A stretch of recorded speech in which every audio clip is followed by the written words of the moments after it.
Yung mga idol, meron tayo dito 155 TMX. So napalitan to yan ang hybrid na timing gear. Yes, opo. Yes. Shoutout kay kuya. Taga saan ka kuya? Pangasinan. Pangasinan. Oh. Yo, testingin mo nga kung anong tunog. Yan.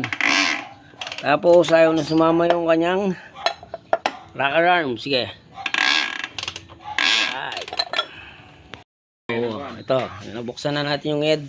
Sige, supay mo. O yan, hindi gumagalaw yung kanyang rocker arm. So, ibig sabihin yung industrial plastic na yon ay bumigay. So, yung mga idol, nasira ang kanyang timing gear, yung plastic, yung hybrid kung tawagin. Yan. So, ito na wrong timing.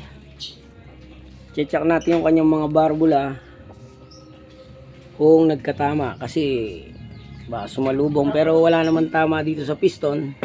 So sana safe. Walang tama. Oh, Nico, testing mo. Against the light yata. Lagyan natin ng gasolina para makita natin kung may tagas. Exhaust.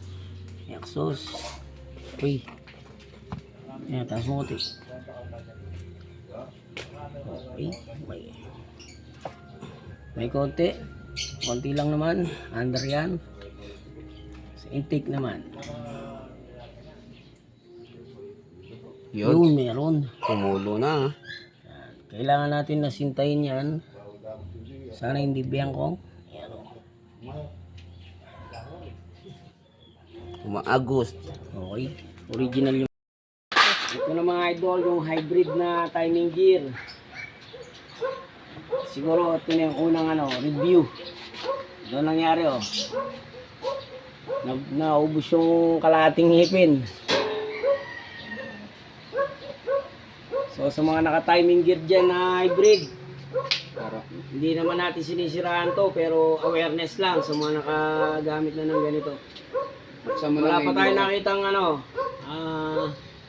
nag-upload na nasira yung timing gear na industrial plastic o hybrid na timing gear na tinatawag. Ito na yun. Wala pa sa timing, no? Okay.